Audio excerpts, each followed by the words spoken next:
अलिफ बा ता सा जीम हा खा। अस्सलाम वालेकुम रहमतुल्लाहि व बरकातुहू। मुहतरम नाज़रीन, तजवीज़ सीखें 5 मिनट में इस क्लास में आपका खैर मकदम है। और यकीन जानिए कि अगर आपने अपनी ज़िंदगी का ये 5 मिनट इस काम के लिए लगा दिया तो कुछ ही दिन में आपको तजवीज़ के जो अहम क़वायद हैं जिनका असर तिलावत कुरान में है, यकीनन आप उसे सीख लेंगे। देखिए, हरकत, आज जो हमारा लेसन है वो है हरकत किसे कहते हैं। और ये वो लेसन है कि इसके ज़रिए से जो सिर्फ हरकत को अपनी सही कर गया, जिसने अपने ज़बर ज़ेर पेश को सही कर लिया, समझ लिया उसने कुरान मजीद की तिलावत का आधा हिस्सा उसने महफूज कर लिया। यानी कुरान को पढ़ने का जो तरीक़ा है उसने आधा तरीक़ा समझ लिया। इसलिए कि इसको कहते हैं फर्स्ट की of Arabic language. Arabic language सीखने के लिए पहली चाबी है हरकत को समझना, ज़बर ज़ेर पेश की आवाज़ को कैसे निकालना है। चूँकि उर्दू में जो हरकत की आवाज़ हम निकालते हैं वो कैसे निकालते हैं, वो निकालते हैं मसलन जैसे बा ज़बर बा ज़ेर बे और बा पेश बो, यानी ज़बर तो बराबर है बा और इसमें बा, लेकिन जो हमारा ये है ज़ेर और पेश, तो उसमें ये होता है कि ज़ेर में हम निकालते हैं बे और पेश में हम निकालते हैं बो, बे और बो।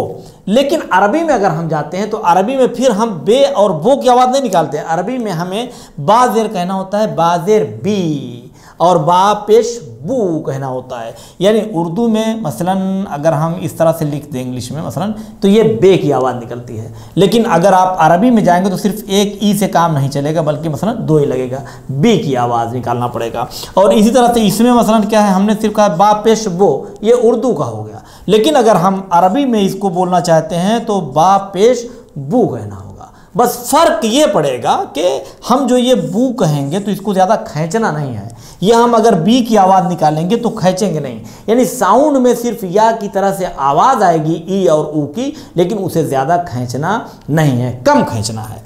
कैसे खींचना है उसको भी हम बताएंगे। तो पहली चीज़ तो सिर्फ इतना ये समझ लीजिए कि जो हम बा ज़ेर कहेंगे तो बा ज़ेर बी होगा, यानी बल्कि अब डबल ई को हटा के हमको यहाँ पे एक आई लिख देना होगा, बा ज़ेर बी। और बा पेश बू को हमें डबल ओ हटाकर मसलन एक यू लिख सकते हैं, बू। तो इसको ज़्यादा खींचना भी नहीं है और बे भी नहीं कहना है, तो बा ज़ेर बी और बा पेश बू होगा, बा ज़बर बा होगा। तो एक चीज़ तो ये हो गई कि साउंड चेंज होगा, यानी आवाज़ चेंज हो जाएगी। और दूसरी चीज़ ये होगी कि जो डिस्टेंस है, जो खींचने की कशिश है, मकदार, वो चेंज हो जाएगी।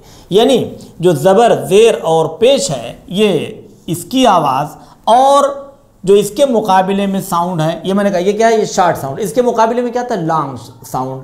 वो क्या है, अगर हम इसी ज़बर ज़ेर और पेश को ज़्यादा खींच देंगे तो वो क्या हो जाएगा, वो बदल जाएगा एक अलिफ में, या एक या में, या एक वाव में, यानी बा, बी और बू।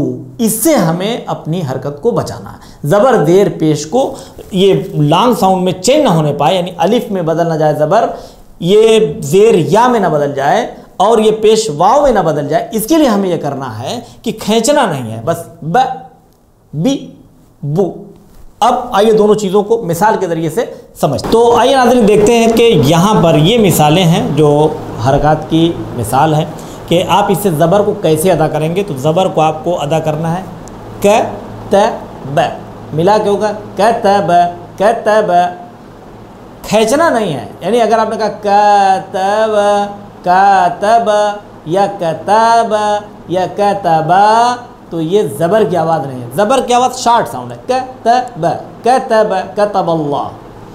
इसी तरह से अगर ज़ेर में आते हैं तो उर्दू पढ़ते एबेले, लेकिन अरबी में क्या पढ़ेंगे, ईबीली, ईबीली, ईबीली, ईबीली। अगर इसे खींच दिया ईबीली तो भी ये सही नहीं है, चूँकि ज़ेर की आवाज़ नहीं है, लॉन्ग साउंड में चेंज हो जाएगा। तो आपको शॉर्ट साउंड रखना है, ईबीली, ईबीली, ईबीली। इस तरह से अगर हम पेश में जाते हैं तो उर्दू में हम इसको क्या पढ़ते हैं, हम पढ़ते हैं सोहोफू, सोहोफू। लेकिन अरबी में क्या पढ़ेंगे, सुहूफू, सुहूफू, सुहूफू। और इस पर भी तवज्जो रखना है कि इसको खींचने ना पाएँ, यानी सुहूफू ये ना कहें, बल्कि सुहूफू। तो ज़बर ज़ेर पेश की आवाज़ जो निकालने के का टेक्निकल पॉइंट है वो ये कहते हैं कि आप एक टक की आवाज़ जो निकालते हैं ये ज़बर की आवाज़ है। ज़बर ज़ेर और पेश की आवाज़, जो एक वन टक, ये टक जो आता है इतना ही साउंड होना चाहिए। ई बी ली सु हु फू क त ब। और अगर मिलाकर मसलन एक ही में ज़बर ज़ेर पेश वगैरह हो तो कैसे हैं?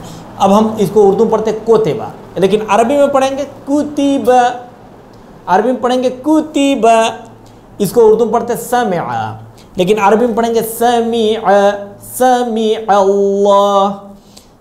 और ये पढ़ते कोतेला, लेकिन अरबी में क्या पढ़ेंगे कुतीला, कुतीला। तो इंशाल्लाह ताला उम्मीद है कि ज़बर ज़ेर और पेश की आवाज़ को आप समझ गए होंगे। और इंशाल्लाह ताला इसके बाद हम बताएंगे कि हुरूफ मद्दी को किस तरह से पढ़ना है। तो नाज़रीन चलते हैं फिर, और मुलाकात होती है अगली बार इंशाल्लाह। हरकत के आगे देखते हैं कि कौन सा लेसन आता है। इंशाल्लाह हुरूफ मद्दी आपकी खिदमत में पेश किया जाएगा। खुदा हाफिज़, फ़ी अमानिल्लाह।